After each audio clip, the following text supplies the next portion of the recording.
Aura probably gets this treatment from Chango when they play their locals, right? Because he's a peach. Boo! Look at Hugo. Hugo's so bored. Look at Hugo's so bored. How's it going, ladies and gentlemen? Turndownforwalt here. In this episode of Frame Data, we're going to take a look at Game 5 between Chango and Fauxhebro at Battle of BC3.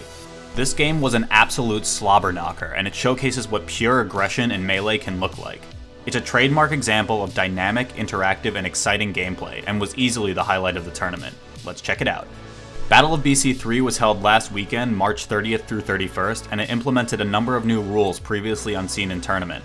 Frozen Stadium was added as a starter stage, with Final Destination being moved to a counterpick stage. More notably for this set, BC3 was the first larger scale event in recent time to enact a wobbling ban in the singles bracket. This naturally had a direct effect on Fauxhebro, who was previously ranked number 1 on the British Columbia Power Rankings and claimed set wins against players like Moki, Fat Goku, Iceman, and Bladewise. Foe's opponent, Chango, has a fairly impressive resume as well, with upset victories most recently against Chudat at Genesis 6 and Hugs at this event. For Chango and Fauxhebro's head-to-head, the on-paper advantage goes to Chango. Jigglypuff has a very favorable matchup against Ice Climbers, which is even more buffed with the removal of wobbling as a reliable threat and kill option. Puff can dictate the pace of the match heavily against an Ice Climbers player. They have the options to circle camp, top platform camp, or wall you out on a side platform. More importantly, the Ice Climbers player can be forced to jump in order to earn hits in a majority of neutral interactions, which is an inherently bad position for Ice Climbers to be in versus a Puff with greater area mobility. In addition, Puff has a number of tools available to her to separate the climbers, and again, without the threat of a wobble, rest attempts at low percent become much less punishable. Generally speaking, the Puff player would prefer to get a lead and camp above the Ice Climbers, while the Ice Climbers player would prefer to get a lead and camp below the Puff. With some background out of the way, let's take another look at our clip and see if we can find exactly what transpires to lead to Chango's nail-biting win. Yeah, How long has this set been going on, dude? I don't know. I'm falling asleep here. I'm fine. I tried to make Game 5 so hype, but it didn't. It's fine. It did not pan out that way. No, it'll be hype. It's coming down to the wire. Yeah, I think it's going to come down to time. There's a lot to unpack here. We'll start off our analysis with Chango drifting to the left platform of Fountain of Dreams. Notice the position of FOD's side platforms at the beginning of this interaction though. As Chango lands on the left platform, it's rising, while the right platform moves down into the stage. This positioning can prove beneficial for both players, as it allows Chango to take vertical space while Fauxhebro can control the ground. According to Kadano, the side platforms of Fountain of Dreams can stop at a lot of different heights, well over 1,000 unique positions. At the start of the match, the left side platform is always at a height value of 16.1521, and the right side platform is at a height value of 22.1251. In general, both platforms move independently and randomly throughout the course of a game, ranging from heights of 12.3751 to 27.3751 for a total range of 15. The platforms generally move at a rate of 0.075 units per frame, but can occasionally move 0.00001 units faster or slower. In addition, if a platform returns from below the stage, it will first move to a height value of 19.8751 before transitioning to random heights. For more information regarding platform height changes on Fountain of Dreams, please refer to Kadano's Smashboard post, link will be in the description. At this point, the in-game timer is at 3 minutes and 33 seconds. In a battle of discipline, both players hold their positions for 2 minutes. The rationale here is good, since Fauxhebro is down a full stock at the beginning of this wait, so he is definitively losing. If we frame advance this sequence, we can see that Fauxhebro reads Chango's drift to the side platform and begins idling almost a half second before Chango. We can stop on this frame to see Chango's idle animation begin. Keep track of the presence of mind here by both players. Right here, both Chango and Fauxhebro actively turn their characters around before idling. Fauxhebro turns to face center stage, while Chango turns away from center. This is a huge mental statement, since Chango doesn't even want to look at Fauxhebro and risk losing frames on his idle pose. With 3 minutes and 4 seconds left on the clock, we see the platforms move yet again, with Fauxhebro taking a higher position against Chango, who is now at ground level. This change in position negatively impacts Fauxhebro, as it becomes incredibly difficult for Ice Climbers to approach Jigglypuff in the air, but it doesn't change the overall game plan.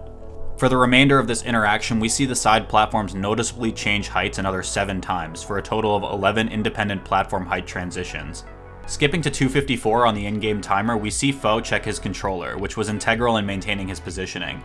Movement, attacks, specials, or grabs can happen by using the controller. which could negatively affect Chango's strategy to stall Fauxhebro out in this sequence. But this is only the first 30 seconds of the interaction. The real skirmish comes with 2 minutes and 17 seconds left on the clock. Let's watch. This is actually why spaces are important, Oscar. This is why spaces are important. We have an important job to do, and we failed this tournament. The Spaceys failed. We failed. We let this top 8 We happen. let this happen. Clearly, neither player was expecting this, but how could they? As this clash of patience had only been happening for almost a minute and a half of an 8-minute game. So Fauxhebro and Chango are caught very off guard, and as a result, both players continue to do nothing. After a short period of waiting, Fauxhebro runs off the right platform to take center stage.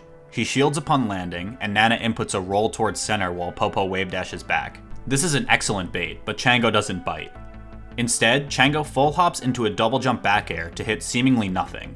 Since the only ways Fauxhebro would have been able to reach the height Chango is threatening would be if Faux double jumped without using any aerial to contest the space, or if Faux used his belay directly into Chango's back air. With Fauxhebro's bait option failing, both players reset to roughly their initial positions. After a few more seconds, Fauxhebro ultimately succumbs to Chango's pressure and unplugs his controller. At this point, Chango can now approach with impunity since his opponent literally isn't playing. With this massive advantage state, Chango is able to earn the win with 2 quick rests. With so much going on in this scenario to analyze, many small interactions can fly under the radar. About halfway through this breakdown, there was another situation which greatly impacted the flow of the game. With 2:23 left on the clock, we actually see Halocline's S2J flip off the camera in Fauxhebro's player cam. This is very questionable and could even be interpreted as mid-set coaching to some players, so it's still an important fact to point out here. Overall, the decision to wait wasn't necessarily advantageous to either Fauxhebro or Chango. Since both players are at relatively low percents, idling at this percent won't combo into anything, and will actually never present a kill option, even with poor DI. However, it should come as no surprise that the technical ability needed to make proper executions in this situation was incredibly high. If we were to simulate the hand movements from both players needed in this interaction, it would look a little like this.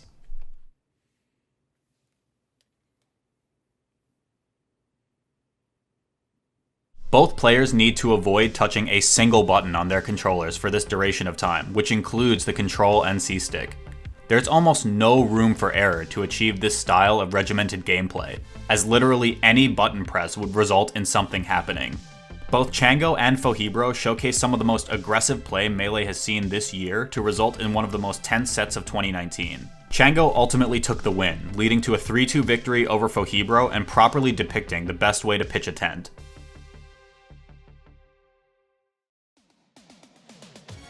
What's up, ladies and gentlemen, Walt here. Shoutouts to Schmoo and Gentlefox for their Melee knockback calculator, as well as Kadano for his research on FOD's side platform heights. As always, links to any reference data sources will be in the description below. If you see a play that you think would make for a good breakdown, feel free to tweet at me at turndownforwalt or message me on Discord. Thanks again for watching, and happy April Fool's Day.